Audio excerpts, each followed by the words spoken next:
SEC play. It's LSU and Texas A&M, but only one has a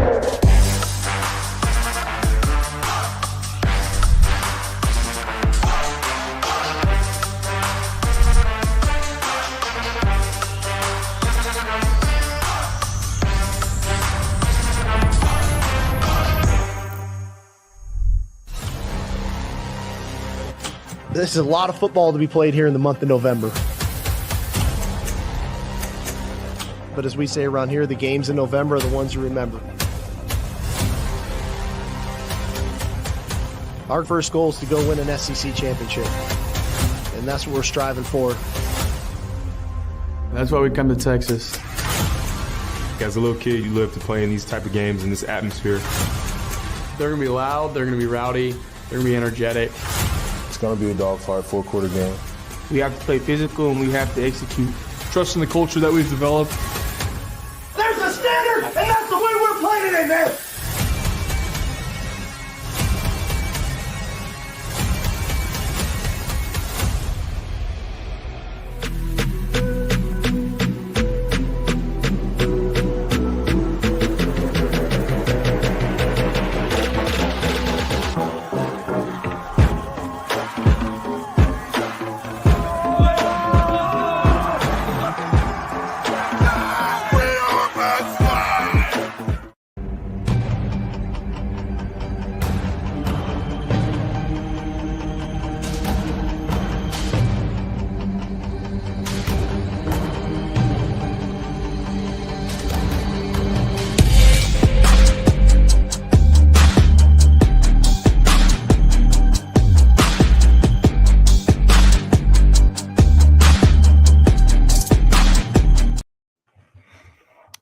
Hey, what's going on, Derek, man? How are you?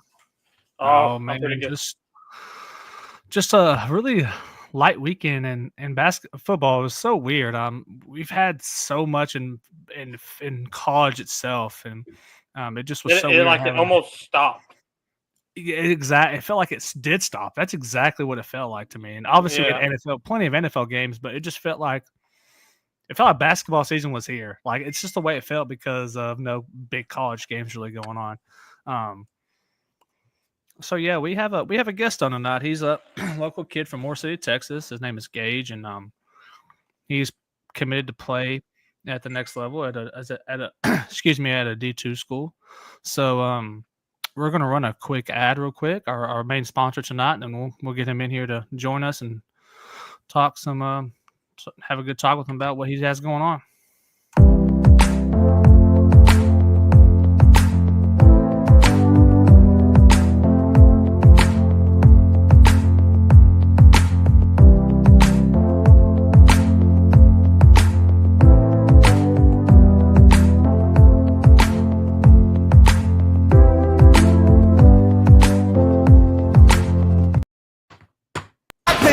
This is how legends are made.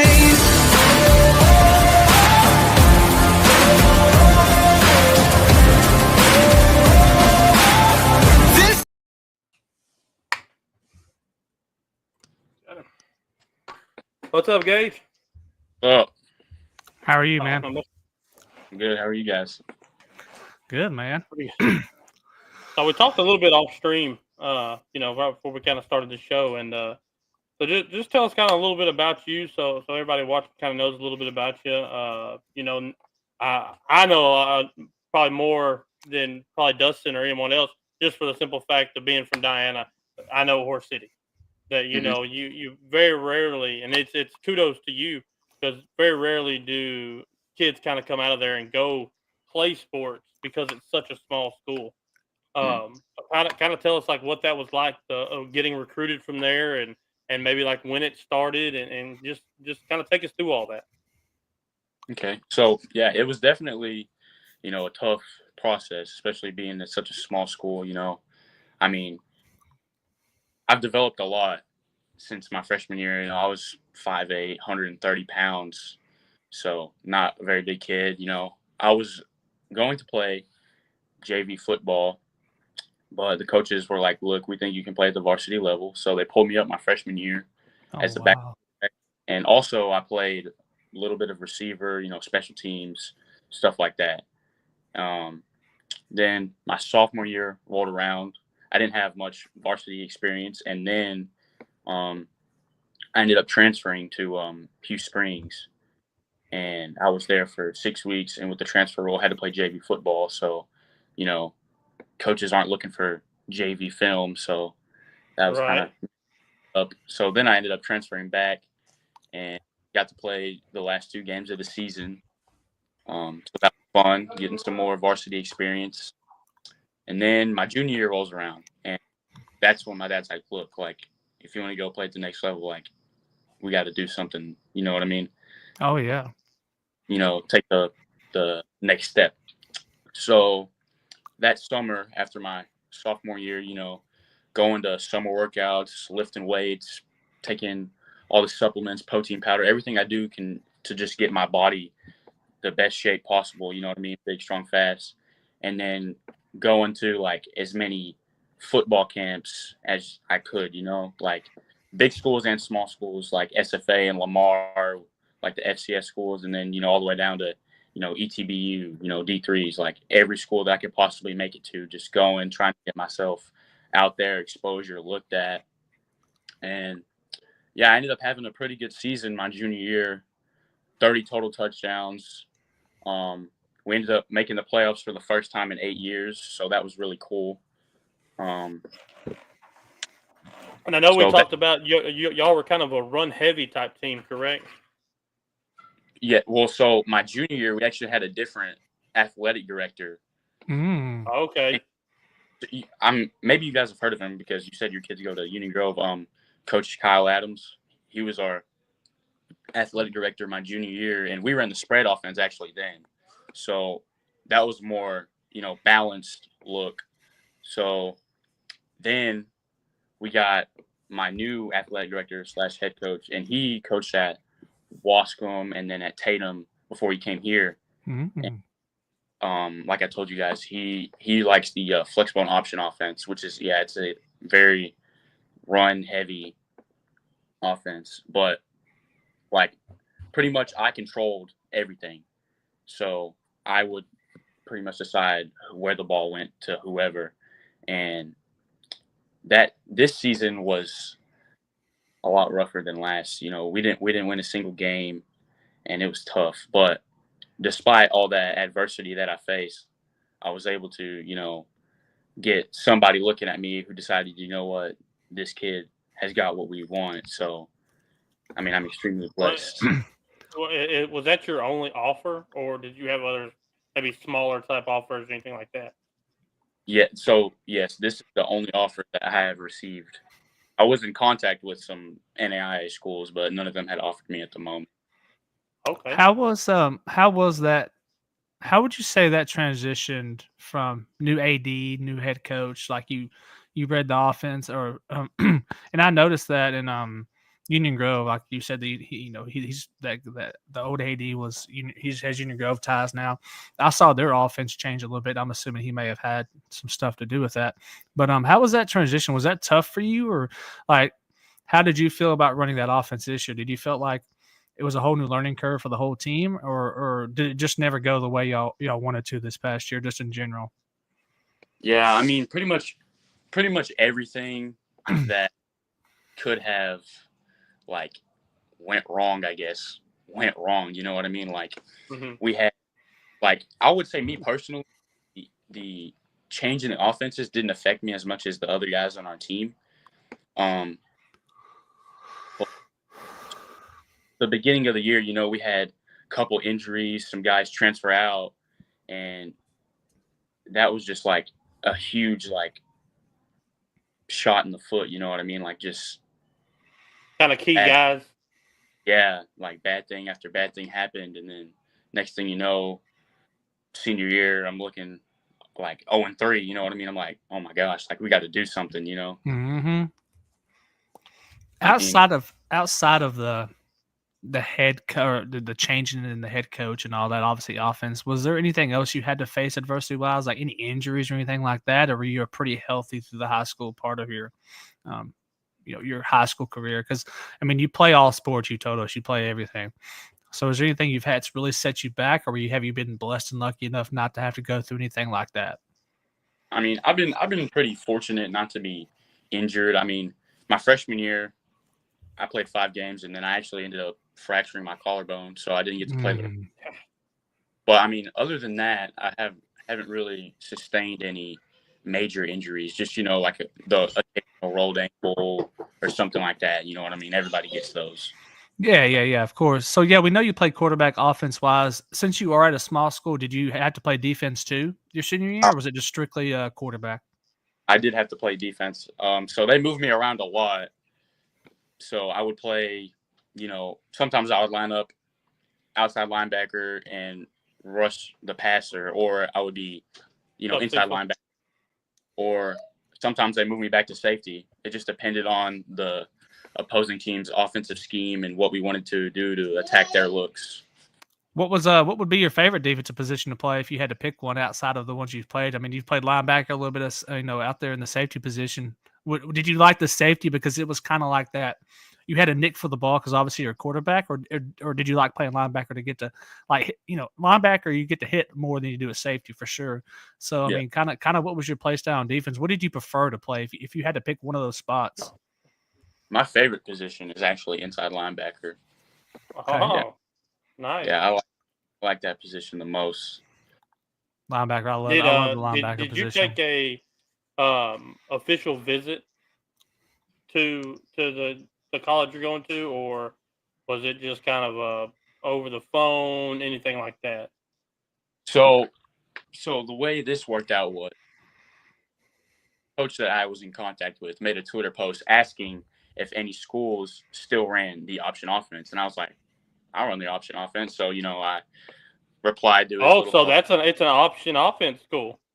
Yes, it is. They run the same exact offense that we ran. Oh, yeah. Wow. Perfect. So that's kind of huge for you, not having to make it's almost like you went from your junior year playing spread, senior year playing like the option, then you get to go play option in college. So it's kind of like you get to kind of stick with that same sort of kind of offensive scheme. Yeah, that's what he told me. He was like, he was watching my film, and he was like, most of your plays are very similar to ours. Just the only thing you really have to learn is the new terminology. And I was like, sweet, that's just one thing that I have to worry about. So, yeah, for sure. So from that school, is it kind of like, what's the plan with you freshman year? Is there anything been established freshman year? Do you have the opportunity to compete for the starting job, or is it kind of just going to kind of see what happens in the off season? So, they've been telling me about that. So they have a senior currently, or he's a junior now. He will be a senior whenever I get there, but they do not have an established backup. So he told me, pretty much, I mean, obviously the senior has more experience than everybody in the quarterback room, but he was like, come compete, and who knows, may earn a backup role, so. As a freshman, that's phenomenal, because obviously when you're a freshman, you want to come in and learn as much as you can, even though you're kind of familiar with the scheme itself, just because you did run it in high school. But to have to be able to be QB2, that's got to feel pretty good, just kind of knowing that's a potential option for you. You just got to go in and work for it. It sounds like you're a kid that's willing to do that. And, you don't want to ever put no kind of bad juju on anybody, but I mean, you think of teams like Alabama who put in Tua, and Tua went on a run. You think of Ohio State when JT Barrett went down, they put in Cardinal Jones, and he wins the first ever college football playoff with them, wins 2 games back to back. So I mean, there's always possibilities to step in. You just got to be ready. Do you consider yourself a runner or a passer, or just balanced? Like you could do either. I feel like I'm balanced. I feel like I can do damage with both, really. So.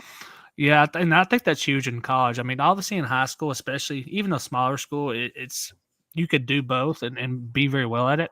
Obviously, there's always adjustment at the next level. You have to adjust, and every game plan is different. You might be more run heavy due to the opponent, and vice versa. The next opponent might be your pass heavy. But that offensive scheme can be a very difficult scheme to go against, depending on the game plan, because all the options you do have. I do think it's harder for the quarterback in that scheme, and it's kind of a good thing you've had that experience, at least a year's worth of it in that scheme, to kind of going into your college career to have that experience already. So you play basketball, baseball, and obviously you're staying your senior year, right? You're going to continue playing. Was there ever a thought to potentially go early? To graduate early? Yeah, to graduate early and go ahead and get over there and enroll and kind of start over there. Or was it always I'm going to finish my senior year? Because obviously it's your senior year. It's your last year of high school. Was there ever a thought to potentially leave early? Yeah, I thought the main concern with that is just with me playing so many sports is what if I get injured? You know what I mean? Like that's just my main concern. Yeah. It's got to be in the back of your mind. It has to be. I think everyone we've had on, there's some that are leaving early and some of them are finishing it out. And that's one thing I ask them is are you scared of an injury? Not to put juju on anyone, but because nowadays people can pull scholarships. It's a thing. That's something that I love about smaller schools is, say like Duncanville. I'm just going to use Duncanville. DeCorian Moore, the number 1 receiver in the nation. They lost this weekend. He ain't going to play basketball. No. He's not, you know what I mean? Like they play football and that's it. But at the smaller schools, you might have 7 people try out for the basketball team, and 6 of them played football. So you kind of gotta play all of it. So it's pretty cool that you're sticking it out and going through with it. I enjoy that. Yeah, I enjoy that too because again, Derek, you went to kind of a mid-tier school, like big size wise. You went to a smaller school, I went to a small school, so I played as much as I could. And it's always nice to kind of, especially your senior year, to get the opportunity to play those other sports one last time because after this, it's just football. I know you're a big baseball guy, and so this is it for you. So it's good that you're staying. We pray you stay healthy because obviously that's always a concern, especially committing to another sport to play in college. How far is the university you're going to? It's a 20-hour drive. It's in North Dakota. Are you driving up there? So when I take the visit, they're paying for my flight. But yeah, obviously when I go to college, I'm gonna have to drive up there. When's your visit? In January. I'm trying to go the 17th. So nice, man. If you get some pictures, and that's we'll exactly. Post them. Man. Get some pictures and send them over to Derek and man, we'll post it up on our page just to kind of because we're going to keep up with you from here on out, and definitely keep us get us some pictures if you take anything. I know a lot of schools when they go on and do their visits, they'll get their uniforms on and take some pretty cool pictures. So if you get the opportunity to do that, send us some pictures, man. We'd love to have them. Yeah, for sure, I'll do that. So outside of all your high school, outside of the sports and everything, what would be something you would consider a really big accomplishment for you? Is it the getting the chance to go play at the next level, or is it something outside of sports? Or I know it's a tough question. I ask everybody this. They have to sit here and think. I know it's kind of random, but it's just I kind of just like to see where people are at. Because obviously the game of sports is big to you. But no, there's a lot of people that have a lot of things outside of sports they're glad they've been able to accomplish. So I'm just curious, kind of, if you have anything outside of sports that you really accomplished in life so far that you'd like to share with us. I would say just my proudest moment, me personally, is the fact that I'm going to play at the next level. Just because I've played sports my entire life, but I'm not really sure I would say outside of that. Well, I could tell you right now, from what you've told us, your worth ethic is insane. Because you said you were 5'8", 130 pounds your freshman year. Yeah. Obviously you're going to grow. You're only a freshman, but what do you weigh now? About a 190, 200, or are you a little bit less than that? 190. That's 60 pounds. Yeah, and it ain't a bad 60 pounds either. I can tell you're a fit kid. It ain't like you just sit there and ate Whataburger every day and pounded on all this weight. You put the work in. So that's awesome, man. I think that is a huge accomplishment, just getting to play at the next level. That's obviously huge. But to stick it out and never give up, like you said, you and your dad were like, if dad's like, if you want to go play the next level, it's time to get it done. And it seems like you put the work in, and man, that's really awesome. Derek, Yeah, well, I got 2 questions. Oh yeah. Well, I've got to change the one, so I'm going to change the one. But I always kind of end with 2 questions, and one's going to be the same. Who do you have winning the national championship in college?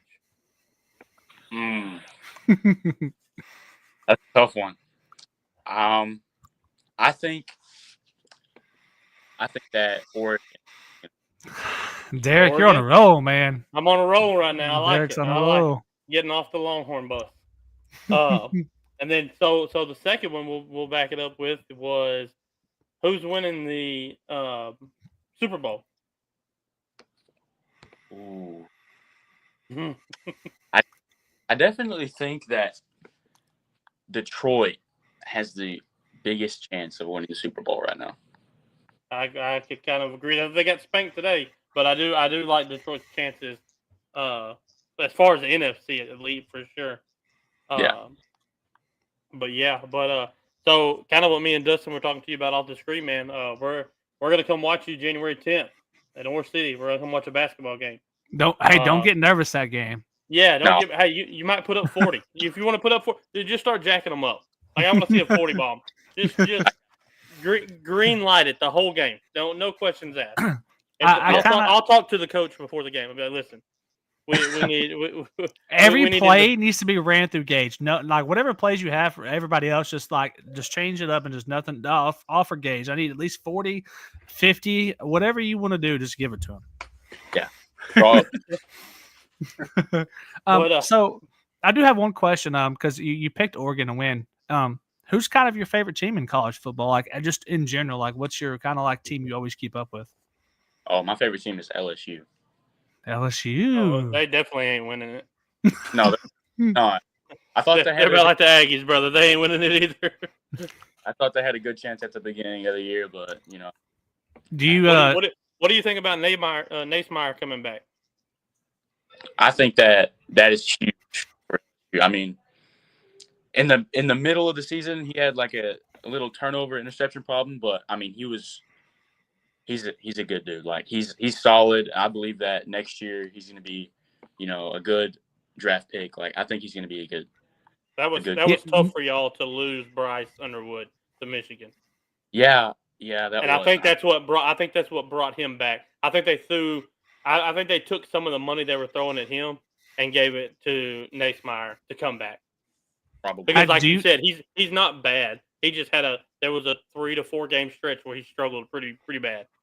Yeah. So do you kind of talking about LSU, and we've kind of talked about this a little bit throughout the year. Do you think Brian Kelly's should be like? Do you think he's the right coach for them in that system, or do you think it should be somebody else? I mean, he's had some success, but I think that they could find somebody who can just bring the level up just a little bit more. I mean, who do you think? If you had to pick a coach right there out now, I mean, all the ones you know, who would you like to see at LSU? If you hey y'all listen, here's a scenario, y'all. You got a blank check. Yeah, you got a blank check. You have any coach in the nation. Who are you giving that money to come to LSU? You have to sign the guy. Who are you giving it to? Any coach in the nation. Any coach in the nation. Any coach it doesn't even matter where it's from. You would it doesn't matter if it's Sarkisian, just because of any coach in the nation. Who would you like to see at LSU? I know that's a tough one. Yeah, that is tough. I mean, I think that to me, there's one coach that would fit LSU absolutely perfect, and that's Deion. And I'm not even a Deion Sanders coach fan because he's going to bring the kids in. The LSU is a blue blood-ish football program, especially now. They have the money. They have the facilities. They have everything. Like, kids are still going there for Brian Kelly. So they're definitely going to come for Deion. For sure. And the boosters could pay. I think that would be and like I said, I'm not a Deion coach guy. I like Deion as a person and as a player, but as a coach, I don't like him at all. But I think it'd be good for y'all because A&M plays y'all. So I would love that. Derek just wants to see him get spanked is what he wants to see. What's up, Offsides? How y'all doing, brother? Pick one. I would say I just like his offensive scheme, so I would have to pick Lincoln Riley. Oh God, Derek! Don't. Derek was Whoa. look at Derek's face. I already knew that face was coming. Whoa. Okay. Let me ask you this. Oh God, here we go. Hey, everybody, Derek's going on a rant. Just be ready. This is No only the first. rant. This is a question. This is just a question. What has Lincoln Riley proved at Oklahoma or USC for the hype that he gets? Multiple Heisman quarterbacks. Okay, that's fair. So he's a good quarterback coach. But game wise, I mean, look what Williams did his last year. They were horrible. They were atrocious offensively. I think like Lincoln Riley, I think he would flourish more as offensive coordinator. Yeah, I think so. Like I could see him being an offensive coordinator anywhere in the nation. Like you could name the best school. Like I think he would be great at that. But I do agree with Derek on the head coach side of it. He hasn't again, I know he's has some Heisman winners, but I think that just tells you like how great he is as an offensive. He could be a great offensive coordinator. But I think that, with him being the head coach at places, I think that tenure is coming to an end sometime. But like, I really believe he could be an offensive coordinator anywhere in the nation. Like, he does do a good job of developing quarterbacks. But I just don't think that he's the best. I don't know. He's had struggles at USC. At Oklahoma, it was the Big 12. It's a little bit different, but even this year they weren't great. Last year they started off great last year, but their defense failed him. It did. Yeah. Their defense reminds me of Miami's. They're terrible, but their offense can be explosive. Cecil said he'd take him at Marshall. You take anybody, Cecil. They don't even have a team right now. Yeah, they don't even have a team. Yeah, Marshall. I don't know. That's crazy because me and Derek were actually going to the Independence Bowl over in Shreveport on December 28th, and so Marshall was supposed to play Army, but Marshall can't play because they don't have nobody to play. They all entered the transfer portal. They all are in the transfer portal. Every single player's in the transfer portal. Every player they have on their rosters in the transfer portal. That's crazy. Yeah, and so since you're a player, how do you feel about the transfer portal? Like what it's become? It's got to be one of those things because like it's got to the point to where it's so bad. There's so many players in the transfer portal. It's insane. There's 2,000 players in the transfer portal. That's crazy. I saw that today. There's 2,000. That's so many players. Like, God, 2,000, and it's only every day there's somebody entering the transfer portal. Every day. Is that there's something? There's 12,825 players in college football because I did 95. They dropped the roster spot to 95 times 135 schools. That's 825, and 2,000 of them are in the portal. Wow. That's wow. nuts. Yeah, no, that's insane.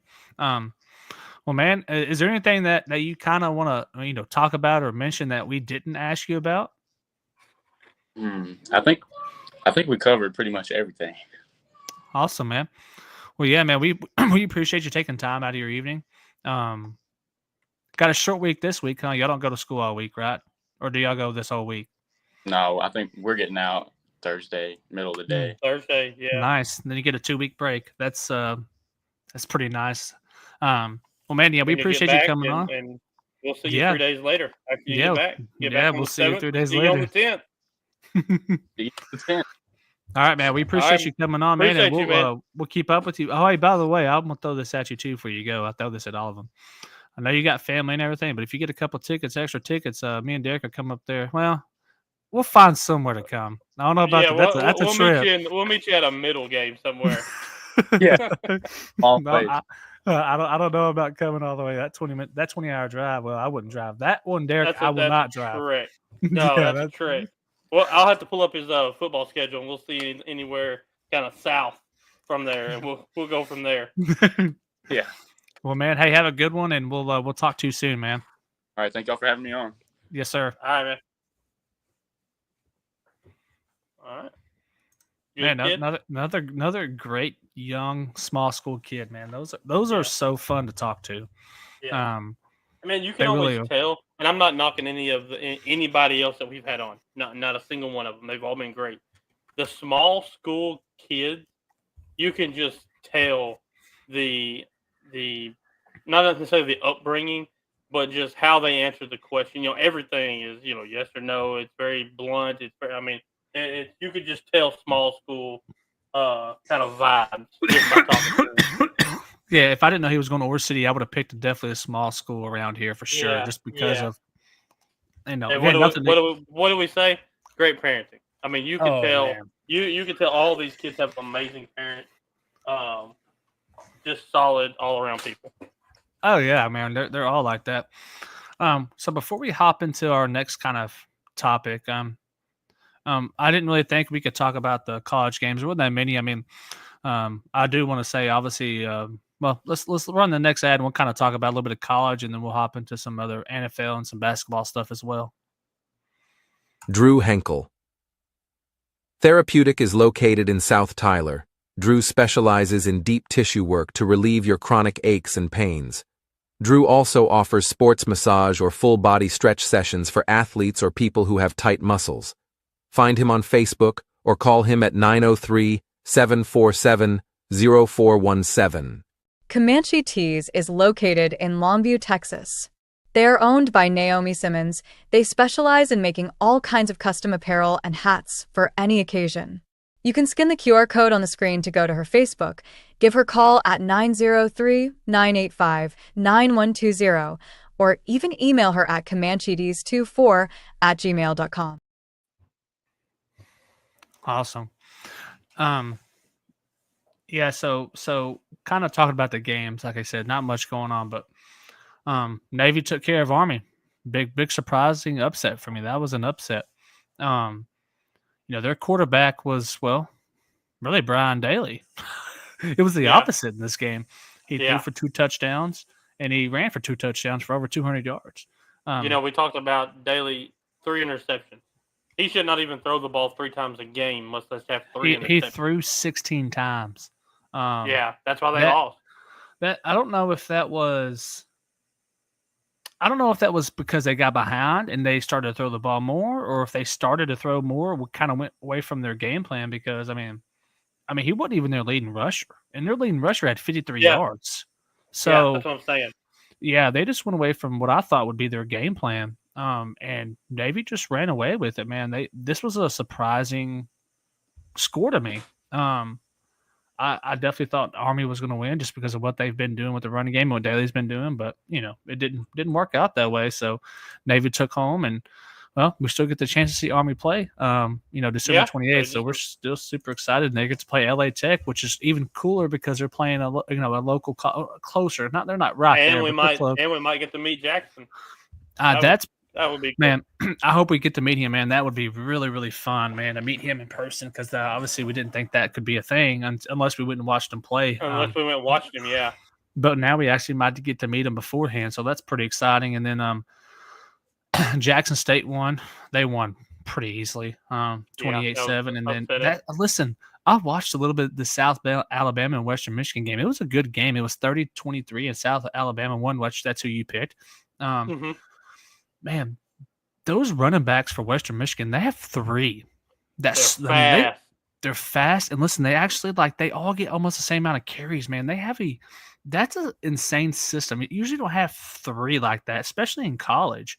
But their running backs are pretty good. But South Alabama won. That was a pretty good game. Compared to the other 2 games that I had played, that was only a 7-point, victory for South Alabama, but that was a good game. And their quarterback played really well. They run the ball. They did everything. The leading receiver had 6 receptions for 182. So, it was a pretty good game. They were definitely more of a well, they were pretty balanced. They're running and throwing. So, well, let's get about let's talk about the main thing that happened this weekend. I told you it was going to happen. I didn't agree with it, but I told you this was going to be the result. It was destined to be this result. I was shocked by it still, but it happened. And what I told you, if he won, Genty was about to go on an insane tear. I'm going to call it right. I'm calling this right now. Boise State is going to make it to the semifinals. I'm not going to push it that far because of who they could potentially play, but because he did not win this, we're going to see an Ashton Genty that I don't think we're going to see a bad game. He's going to do everything he's done all year, but and more to make sure he gets him as far as he can, because he didn't win the Heisman. He's going to really push to get this championship to Boise State. I think we're going to see an Ashton Genty that's even better than we've seen. And I know that's hard to say because of look what he's done, but I'm telling you, Ashton Genty deserved to win it, hands down. I mean, you got to give your kudos to Travis. He won it. But I still have to disagree and say that I think Ashton should have won it. I mean, it is what it is. It's on to the next. I mean, you know what I'm most happy about, though? Cam Scatterby got 3 first-place votes. I'm happy about that. Someone besides us you cannot recognize what he done, but he got some votes. I'm happy about that. Yeah. Man, everything that I've seen as far as this Heisman, it's all been the same. And I'm not going to go on a massive rant here, but I'm just going to. It's all been the same. The same wordage. He's a unicorn, right? Travis Hunter is a unicorn. We've never seen somebody like him. Well, you know what that means? That means from here on out, every year LeBron plays in the NBA, he's going to win NBA MVP because this is his 22nd year. Him and Vince Carter are the only 2 people ever played that long. So if he plays next year, unicorn, we've never seen somebody play 23 years. Give him the MVP. No matter what, he's the MVP because nobody's ever played 23 years. He plays 24 years. Another MVP, the unicorn. Nobody's ever played 24 years. 25. So that's their. I'm so flustered with this, and I'm gonna one up you on the Ashton Genty. I'm gonna talk about that Wednesday. When we come on Wednesday and we do our brackets, I'm gonna one up you, and I'm gonna make a comparison for Ashton Genty. And when we pick our brackets, I'm gonna shock everybody that's watching. Good. I hope you do, because I think that the shock may be a shock now, but I don't think it'll be a shock when it's over. I'll say that. Kind of talking about next year, there's 4, potential candidates right off the jump. Do you feel like any of those are kind of like, or do you feel like they could legit be candidates next year? I know it's hard because obviously we're talking about next year, right? We still have off season. I think the only one that you have up there is Arch, because we don't know who the Ohio State quarterback's going to be. We have no idea about Bryce Underwood. I mean, we know he's the number 1 player. And the offense is a run offense, unless they change it, right? So yes, right. That one was the one that I was kind of thought like, The Bryce Underwood, it all depends on what they do. I would say the Ryan Williams is a 50-50 because they have the Duncanville quarterback coming in. I don't know if he's going to start as I don't know if he's going to start as a freshman. But that would be my only possible, but Arch, because we've seen what he does. They've got a bunch of talent. They got a bunch of people coming back. Now, I will say this. I will throw, and I told y'all about it. Throw a name in here we don't see that could be a candidate. I was going to ask you that. Throw a name in here you don't see. I'm going to throw a major what if hot take. I'm talking major. It. So I sent the message to the group about Quinn Ewers possibly coming back Mm-hmm. for a Big Ten school that's going to pay him $4 million for 1 year. Mm-hmm. If Quinn Ewers comes back and that Big Ten school is Oregon, Quinn Ewers should run away with the Heisman because they will bring back, I believe, 2 receivers from this year. Plus, you add the number 1 and 2 receiver in the nation in this recruiting class. So he will have a plethora of receivers to go out there and just throw the ball around to. And I think, personally, I still don't think he's healthy. I'm not saying that. That's not an excuse. But if I were him, I'd come back too. I would too. consider. I agree. I think he took a hit this year. He did. For one, I think his pride took a little hit with Arch coming in. Of course. Well, I think he always had in the back of his mind this year that if he messed up, that Arch was there. He knows what Arch can do. They practice together. He knows what Arch can do. I'm trying to think of a quarterbacks in college. There's not another Arch sitting at number 2 is what I'm getting at. No. There's not. So there was always that. I feel like this year. I know Arch was there last year, but it just didn't. That was never. He wasn't there last year. Yeah, he was a redshirt last year. Yeah, he was a redshirt freshman last year. He's a redshirt. He's a sophomore right now. Is he a sophomore? I thought he was a freshman this year. I think technically he was a redshirt freshman last year. So now he's technically, because he redshirted, he gets to he still gets those 4 years still. So okay. I thought he was. Yeah. I thought this was his first year. Oh no. He was there last year. But obviously Quinn was there. I'm pretty sure you could look that up, but I'm pretty sure I'm pretty sure he is a technically sophomore, but I think he redshirted last year. But yeah, I think Quinn Ewers should come back. Obviously, he won't be at Texas. Let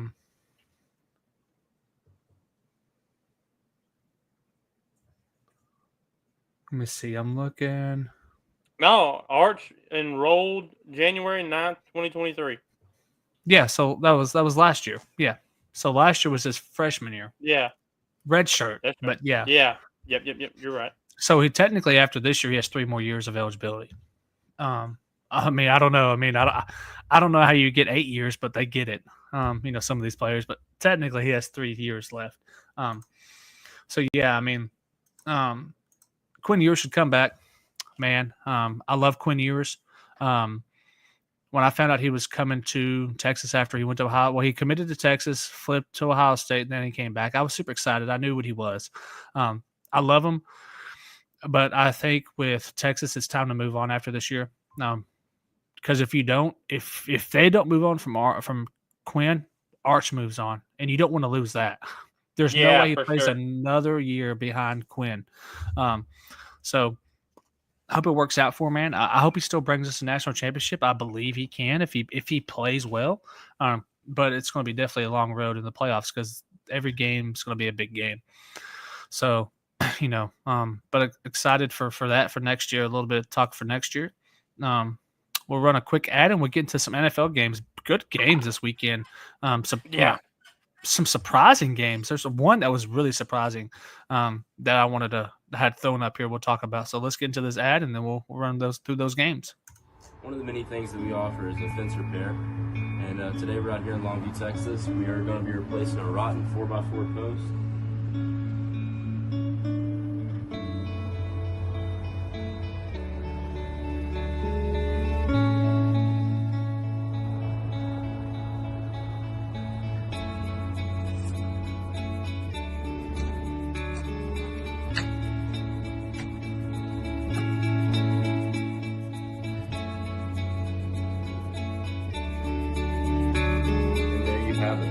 Fence restored and standing tall. You can reach us at 903-619-6343.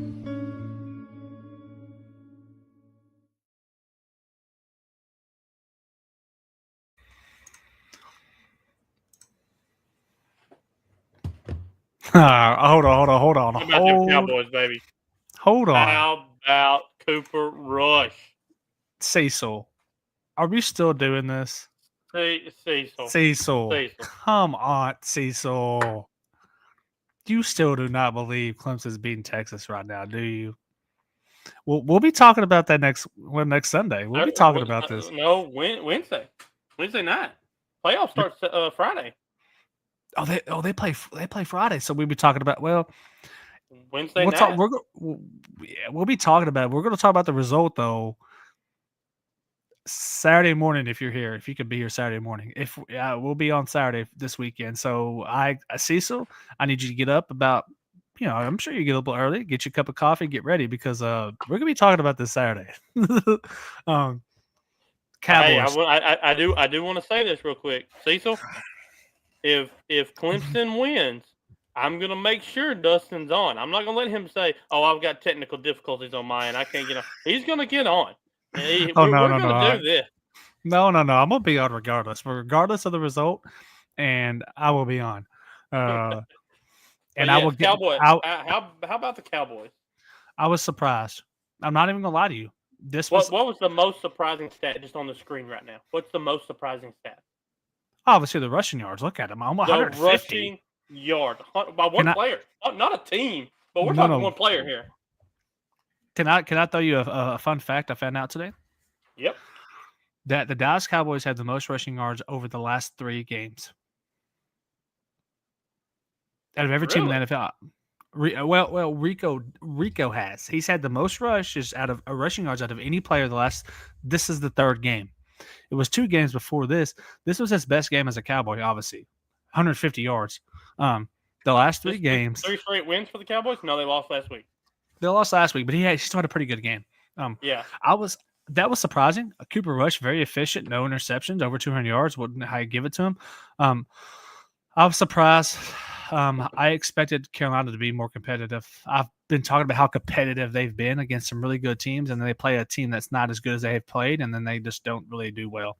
But we didn't play down to their level. We played good. Well, Dallas could not lose this game. This would look bad. Real quick, let me ask you this question. I was talking to a buddy today, and I don't know the answer to it. How long is Dak out? Oh, he's out the rest of the season. But I mean, we talking? No, I'm sure he'll be back at the beginning of. I'm sure he'll be ready. So if the Cowboys make the playoffs, he's not coming back.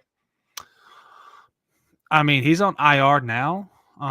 Did you see the video of him walking today? He was on crutches, but walking. That's where I'm at. If we make the playoffs and he's healthy, would you play him? No, I'm not. Because the only way we make the playoffs is if Cooper Rush leads us to the playoffs. Yes. Here's why you don't play Dak. For one, if he plays, it will be a rush back situation. He will not be 100%. We know that, right? But you're going to give – this is what I hate about the – I don't want to say the loyalty to players, but I'm going to say loyalty because they're so loyal to Dak is Cooper. If Cooper Rush gets them in the playoffs, okay, it's a team effort. But I'm saying if he continues to play the way because he has played good, except one game that I can remember so far. But there's no way you make that change because here's why I think so. even though Jim Moore playoffs. If you put Dak in, how far can they really go? Are they winning the Super Bowl by bringing Dak back? Yeah, they are. Agree. Okay. No, okay. I thought you were saying, wait, whoa. So if you're not going to win the Super Bowl, why take that chance and bring him back? Potentially get injured again if he's not 100%. Why not just ride the ship with what you have, and that's it. There's no point in bringing him back. So me, I say this all the time. I love chaos. Right, I love sports. Well, it will bring chaos if you bring them back. Let me ask you this: Cooper Rush and the Dallas Cowboys are your 2024-2025 Super Bowl champion. Cooper Rush, Cooper Rush MVP. Oh my God, the world of football would first game of next season. Is Cooper Rush your Super Bowl MVP, your starting quarterback, and your $60 million man on the bench? or do you bring in Dak and put your Super Bowl MVP on the bench? They're going to go with Dak. There's no way They're going to go with Dak. I 100% agree with you. But how do you do that after a man came in and you were looking at a top 5 pick, and then you finish as Super Bowl champ?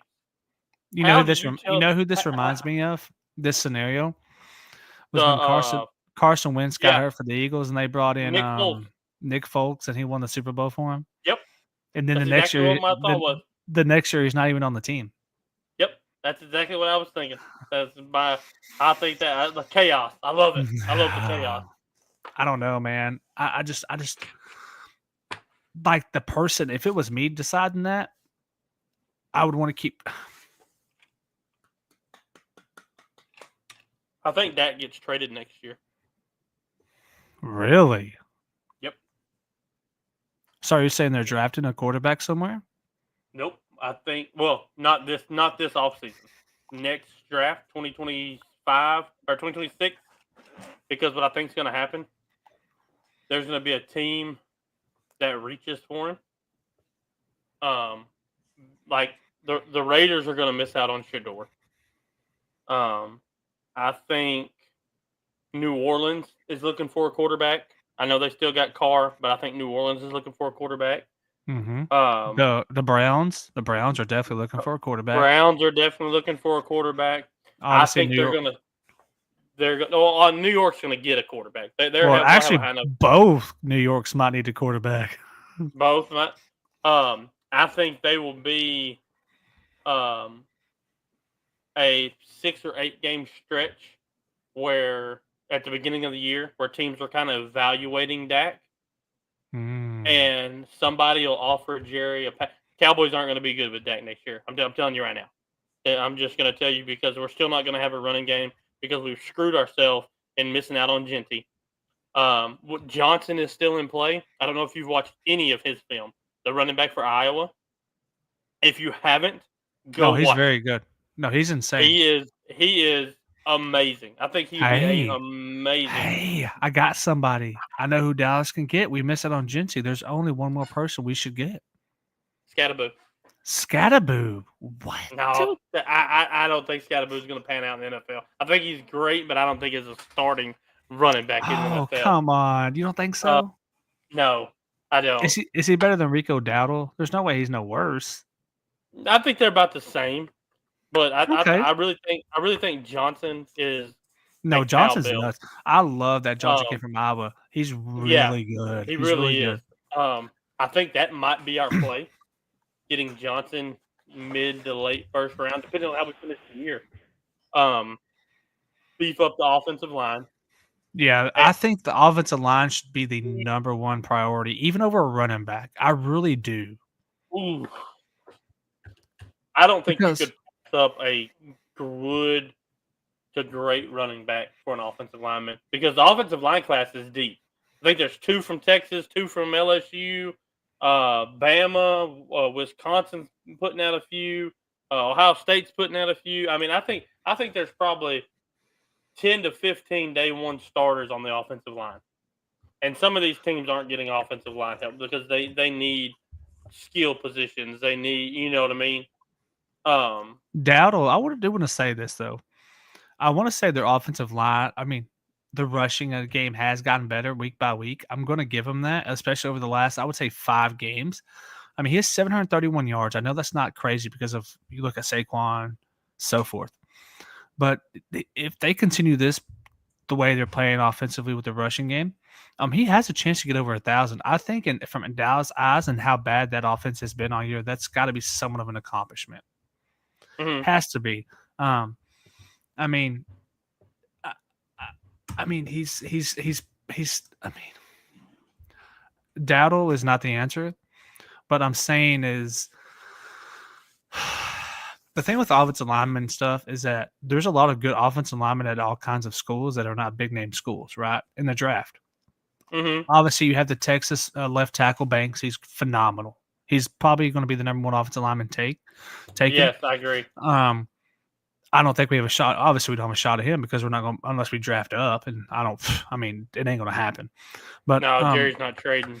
I think I'm going to agree with you on the first rounder. If we can find a running back that can come in and be the number one guy, I think they should go for it. And then after that, we got to get a few offensive linemen. And then if I'm Dallas, when it comes to your receiving core, I think you look in the T. Higgins. Look at somebody outside. Don't look in the draft unless it's like really late, because they do have players offensively. You still got Turpin. You obviously got CD. I don't know what's going on. Brandon Cooks, I don't know if he'll be there still. We have a couple of tight ends. So like we're a one receiver type for sure. But I think the running game offensive line has got to be the focus right now, because I do think if they get a few offensive linemen that can come, even in the someone from another team. When it comes to offensive linemen, it doesn't have to be just the draft. Any of these players, but if the receiver class coming out, we could grab a receiver. I think third round. So you've got the McMillan kid from Arizona. He's really good too. You've got Luther Burden from Missouri, Isaiah Bond. Emeka Mbigba from Ohio State.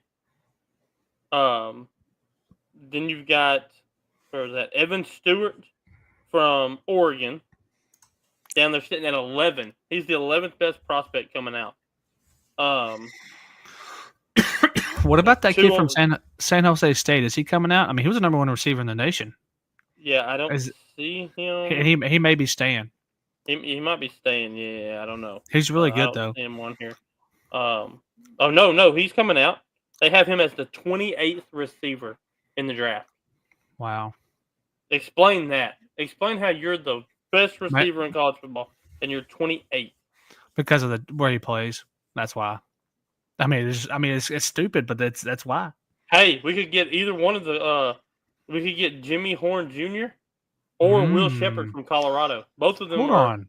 Hold on. Did you just mention a Colorado player? Yes, I mentioned Colorado's best receiver. Oh, okay. Jimmy Horn Jr. Okay, just making sure I heard you right. Yes, yeah.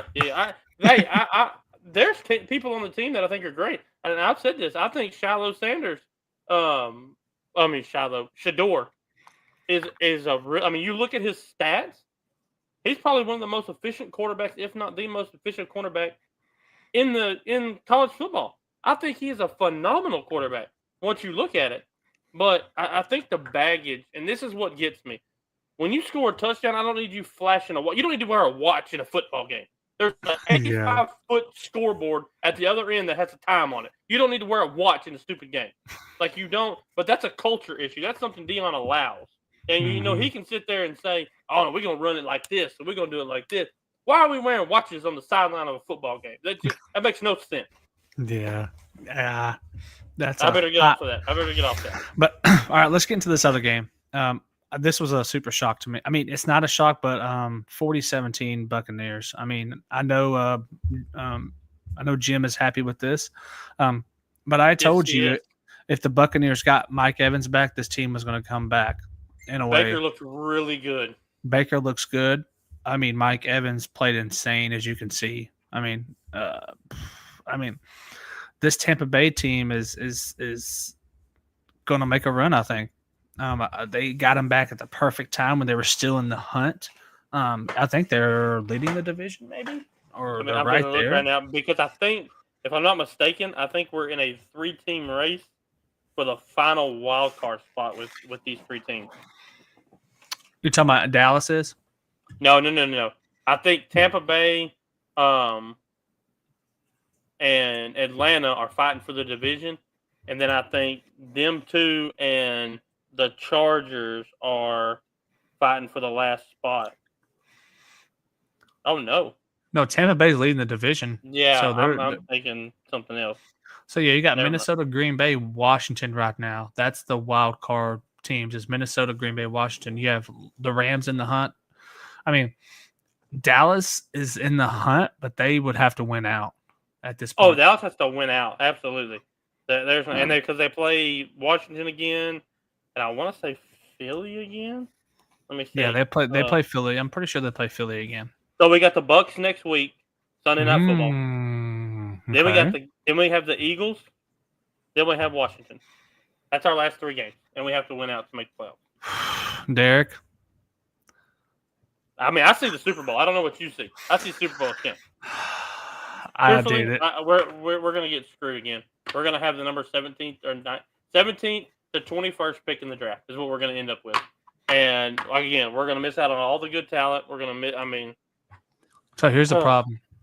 So let's say it came down to San Francisco, Dallas, which I don't think it would happen. I think Dallas actually might be better than San Francisco, and that's kind of hard to say.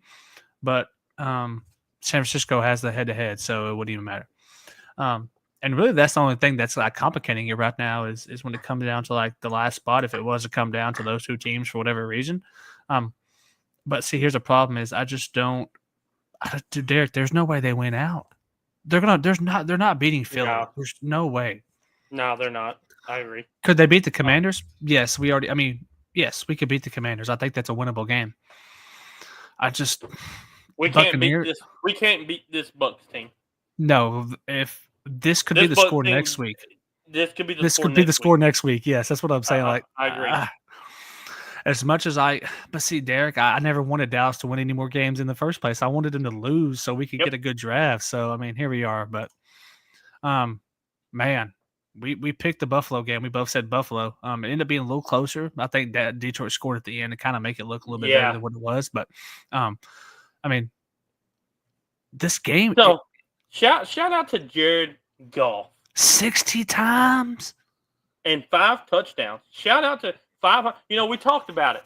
We talked about this. You don't ever hardly see 300-yard passing games anymore. Just look at the 4 quarterbacks on the screen. 128, 290, 362, and 500 yards. Wow. That's the people that get paid. That's why I pay him $55 million a year. Go pass for 500 yards and 5. If you lose, we'll figure that out.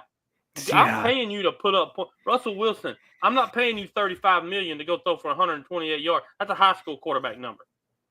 I mean, we have people rushing more than that sometimes. That's what I'm saying.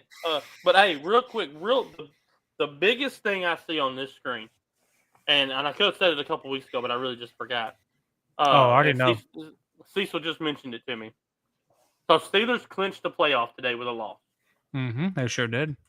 19 straight winning seasons for Mike Tomlin. Mike Tomlin is a top 5 coach of all time. He's an easy first ballot Hall of Fame coach. Absolutely. He has never had a losing season as the Pittsburgh Steelers head coach. Unbelievable. Yeah. He's a phenomenal coach. Mike Tomlin, he's never leaving the Steelers. So Cowboys, I heard some stuff with like Jerry Jones. Dude, it ain't happening. You're not pulling it from that them. would be dumb. Nobody is coming to Dallas because Jerry. We will never have a high profile coach because Jerry wants too much control. Jerry wants. That's why Bill Belichick. Why do you think he's like that? He's so about winning, but he wants to have so much control. Why is he like that? If he wins, if he puts together a team and wins a Super Bowl, he wants all the credit. I put that team together. I picked those. That's why Dallas doesn't ever do trades. Look at the history of the Cowboys. Besides the Herschel Walker trade, which was not for players, it was for picks. That was picks. But 1,000 picks for one play. For one player, because say we knew we needed a running back all year long. We needed a running back. Alvin Kamara was borderline trade target. Okay, I think the Saints would have gave him up. I think the Saints would have gave him up for maybe a 2nd and a 7 or something. Okay, if Jerry pulls that trigger, Jerry's saying the team that I put together this offseason is no good. I failed, and Jerry will never say that. No, Jerry will never say that. No. I do want to point out, so the AFC, Cincinnati still has a shot. Just want to throw that out there. As bad as they won today, there's 10 teams in the hunt still. New York is officially eliminated. The That's Giants, fun. or I the love Jets. that. Cincinnati. You still got Cincinnati, Miami, the Colts, Chargers, Denver, Baltimore. Denver, I told you, man, I love this Denver team. They won again today, man. They are making a little run. And they have it right now. They're sitting at number 6, so they would actually get in if this season ended today. It's more wide open in the NFC. There's a lot more. There's 12 teams still in the hunt, there's 7 teams still in the hunt. Really 6 or no. The NFC reminds me of the Western Conference. It's stacked. Yeah. And the AFC reminds me of the East. It's not so stacked. There is, but yeah, man. Philadelphia took care of business. Surprise. We said they would lose because of all the stuff going on. A.J. Brown, I don't know if Hurts threw him the ball because of all the stuff going on, but, he was the top leading receiver today. They took care of business. I'm going to tell you what hurts the Pittsburgh, and you already know where I'm about to go with this. 6 carries for 14 yards and rushing, that's not going to cut it. He is probably one of the biggest busts of the last 10 years. I thought Harris was going to be an absolute Steeler guy, but I'm going to tell you the divorce that hurt a player and a team was Le'Veon Bell leaving the Steelers. Yeah, he wanted like 3 years, $40 million. They told him no, so he went and got a 3-year, $28 million. So he took less money to go to the Jets, I believe is where he went. Le'Veon Bell was a Steeler. He was a Steeler guy. My dad's a huge Steeler fan. He was a Steeler back. The gritty, a great out of the backfield. Was a Steeler, and they let him walk over a couple. And that's a lot. And that's something that I think a lot of teams struggle with too. Is they get so set on, I'm paying you X, and that's it. That's it. You're not getting a dime more, and so they're like, well, I'm gonna go test it then. I'm gonna try it out. Well, once that offer's pulled, now everybody knows you're not getting X. So unless you don't want to play this year, you're going to take Y and be happy with it. Yeah.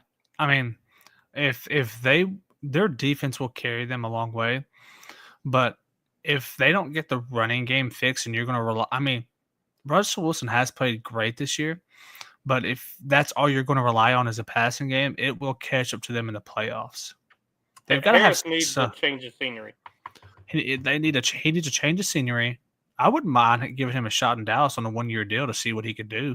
Wouldn't be a bad idea. For really anybody. Only problem with that is we would sign him to a 1-year deal, and then we would pass over. Genty could be there at the 22nd pick, and Jerry would say, "Oh well, we just signed the running back for 1 year, so we better just skip Genty and go get."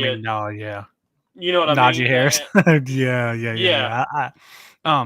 But Philly got the win today. That's awesome for them. I definitely did not pick them winning. This Buffalo game reminded me of last Sunday. High scoring game. AJ Brown got force fed the ball.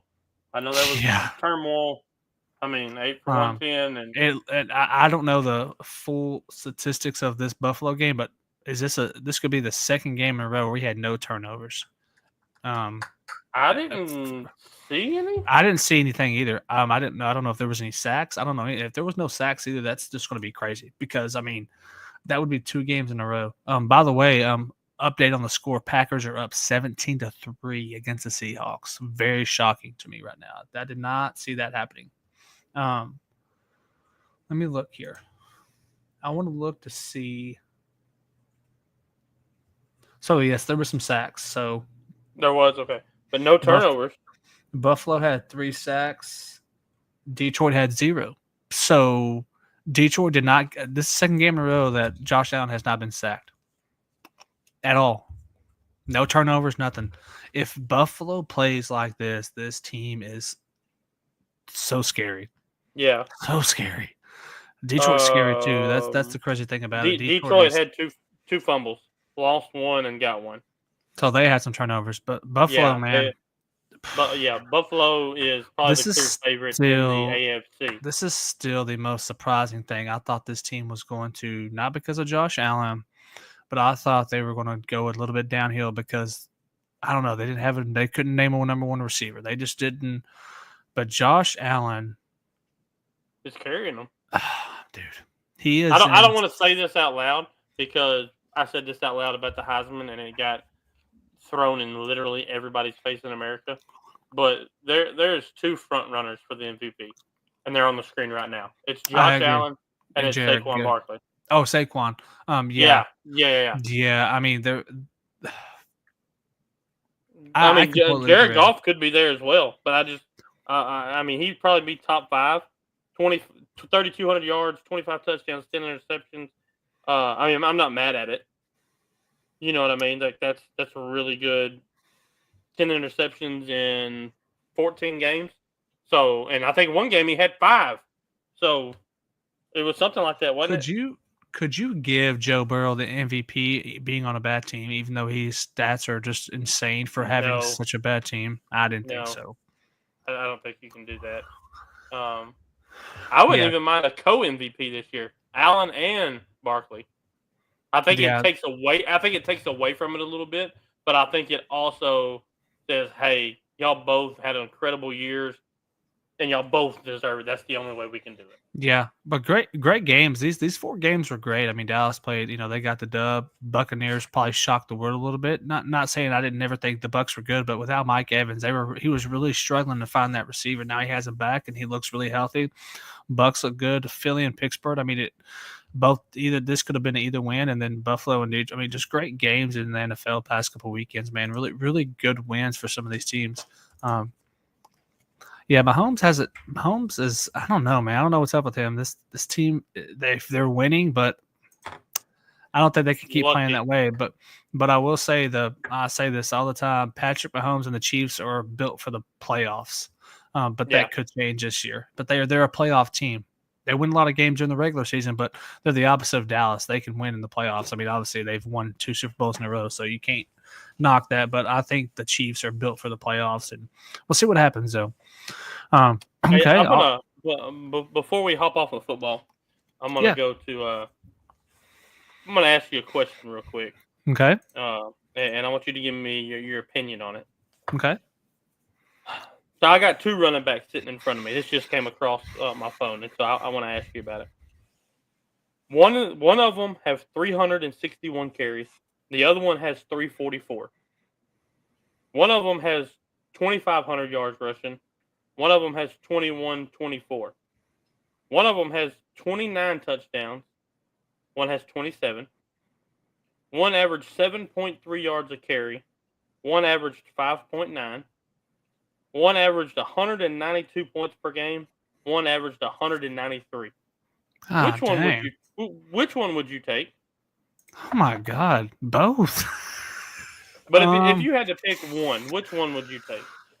I'm taking the guy with the 5.9 yards average carry. I don't remember all the stats, but I'm going to say the guy with the 5.9 average per carry over the guy with 7. Mm-hmm. I don't know why. Even though the guy with 7 has more touchdowns, more rushing yards, more. I don't know why. I feel like this is a trick question, and that's why I'm picking that. I don't know. So you passed on Ashton Genty of this year. Okay. But you got 1998 Heisman Trophy winner Ricky Williams. Oh, heck yeah, Ricky Williams. I mean, yeah. But I mean, how there was no like. I just picked a sort of an underdog, I guess. I'm all about the underdog stats, even so. Like that's why I picked it. Now I would take I would take both, but I see what you're saying here. Ashton. I mean, yeah. He has 20 less carries and 300 more yards.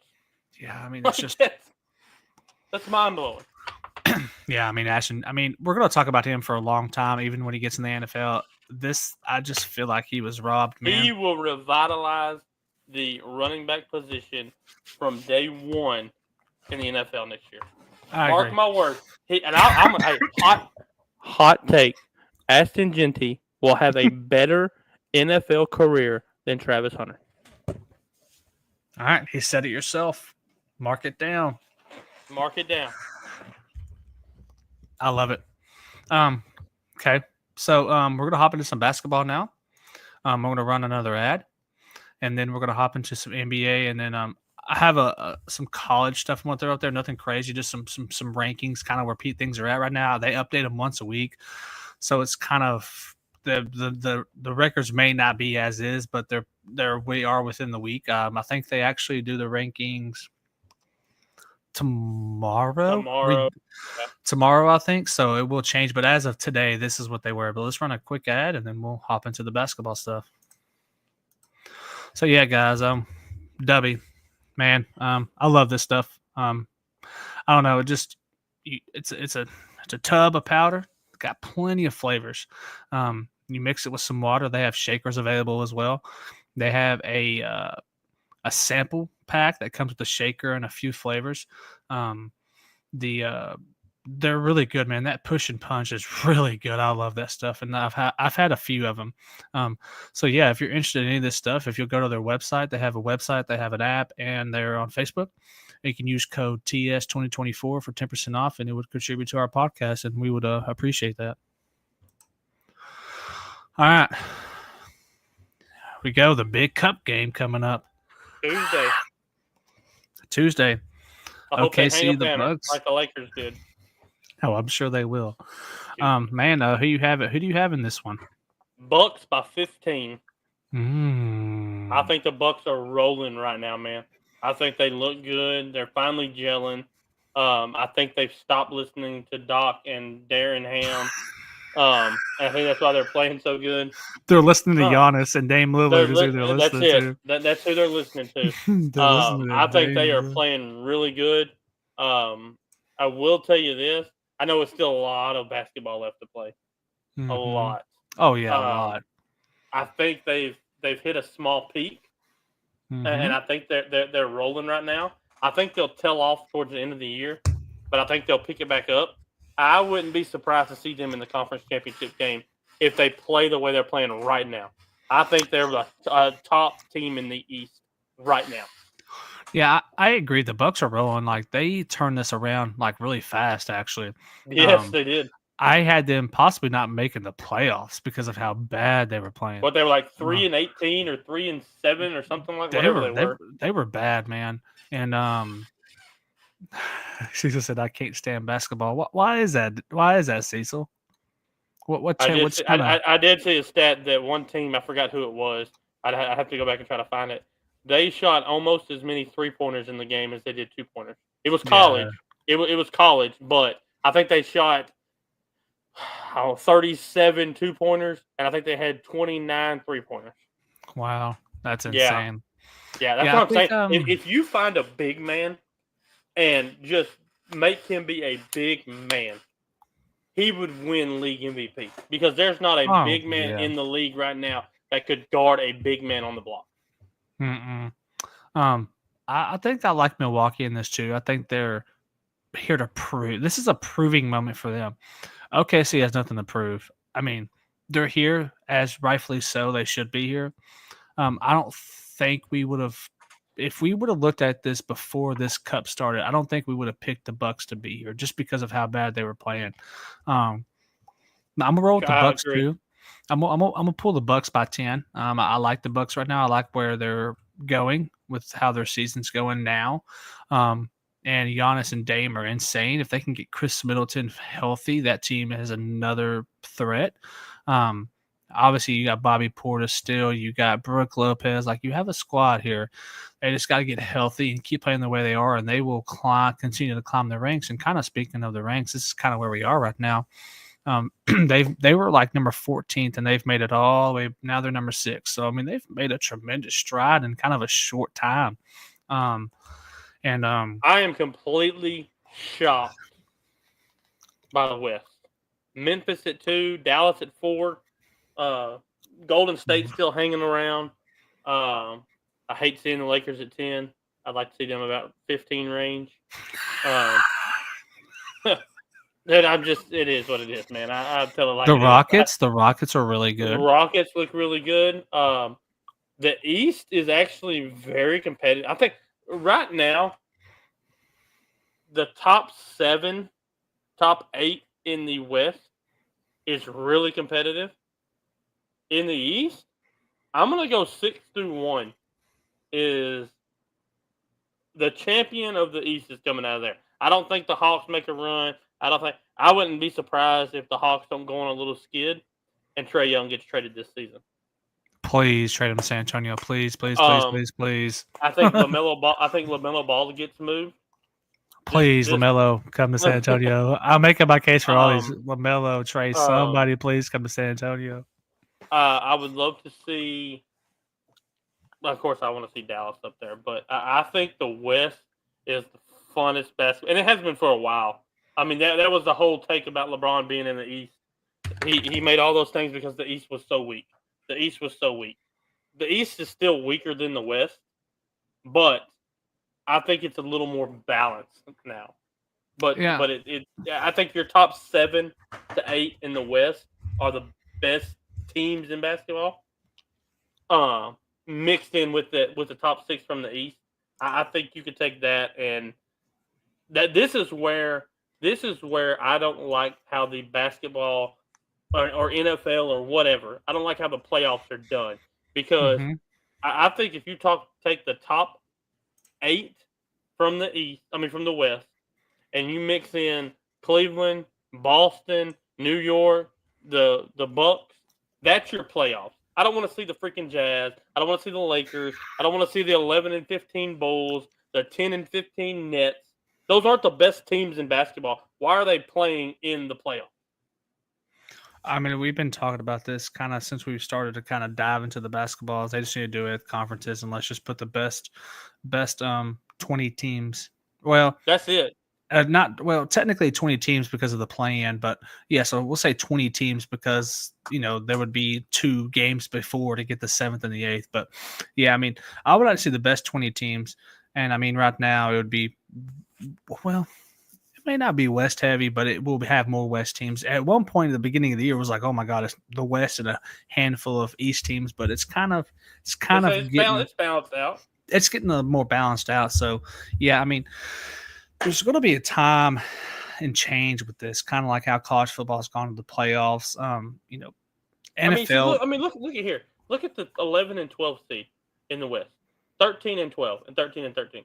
How is a 10 and 15 team making the playoff over a 13-win team right now? Yeah, I've never liked it, but it's just been more and more apparent that it's stupid.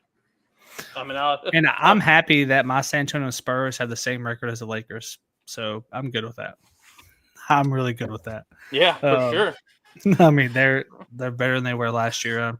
They've been pretty bad. San Antonio's been pretty bad for a couple of years now, but they made a play-in game one year and they didn't win.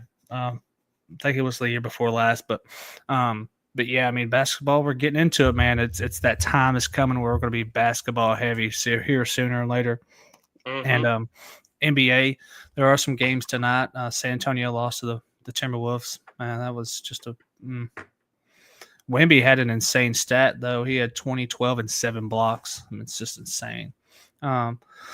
Knicks beat the Magic. Celtics beat the Wizards. Pacers are still beating. They beat the Pelicans. Pelicans are just continuing to fall. Mavericks are beating the Warriors right now by 9. And we're up. I'll go. They're up by 9 now, almost halftime, and then the Trailblazers are beating the Suns right now. So Trailblazers almost beat San Antonio the other night. I caught the end of that game. That was a crazy game.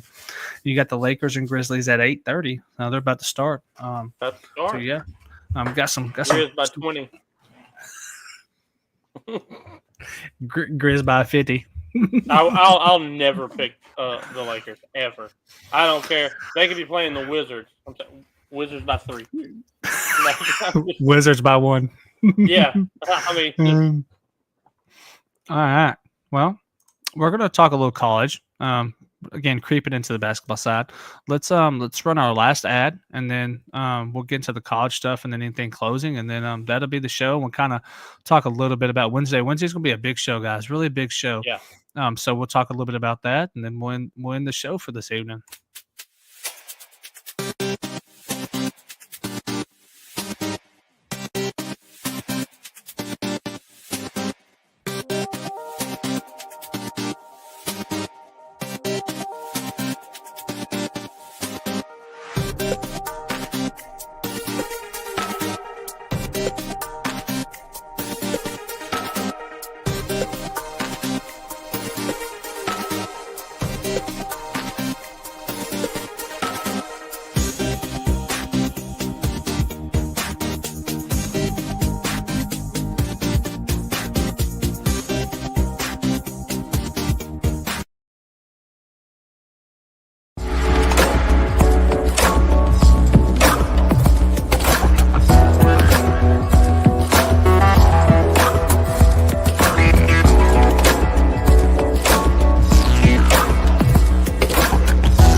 At Hospital Customs, we do custom apparel using embroidery, DTF full color graphics, engraved leather patches, and supply full lines of promotional products like engraved tumblers, notepads, pins, and so much more. Y'all should go check it out.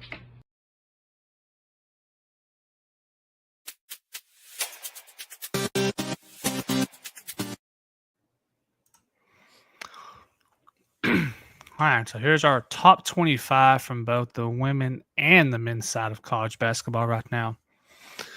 Obviously, you got Tennessee on the men's side up there. They have been playing really well so far this season. I saw your A&M Aggies beat. Who'd they beat the other night? Purdue. They beat Purdue. That's a beat huge Purdue win. That was a huge win for them. Yes, it was. But yeah, let's just say in this top 25 early season, who is probably the most surprising team for you so far, just based off of this here? Is there a team that kind of sticks out that's kind of surprising? There's one team that's not even in it, and that's surprising for me. Okay. North Carolina. Hmm. North Carolina is not in it. 64. That's my favorite college basketball team. Yeah, I like the Aggies. I'm an Aggie, but I grew up on North Carolina. I grew up watching the Tar Heels. They started off, I think, 9th, dropped two early games. I have it right here. Actually, they lost to Alabama on the 4th, and hang on, I'm sorry. They lost to Kansas on the 8th, and then they lost to Auburn. Then the next night they lost to Michigan State on the and then the next week they lost to Alabama. They lost 3 straight games, and fell out. They've rebounded and won 2 in a row, but that's shocking to me that they're not even ranked in the top 25. Because they've got all the they've got the talent, they've got the people to do it. Women's side, I believe, if I'm not mistaken, let me double check on this.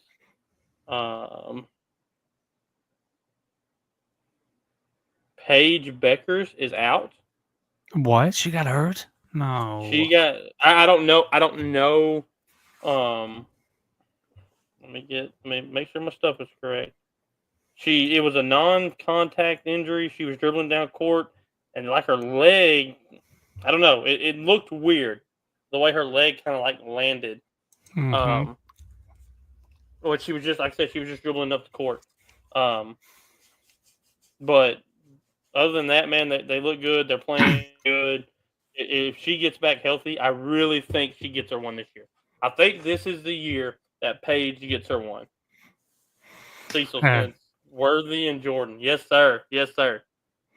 Yeah, I'm surprised. Let's see. We're talking about the men's side. I mean, Tennessee's really good. Duke, Kentucky, still really. I mean, the teams.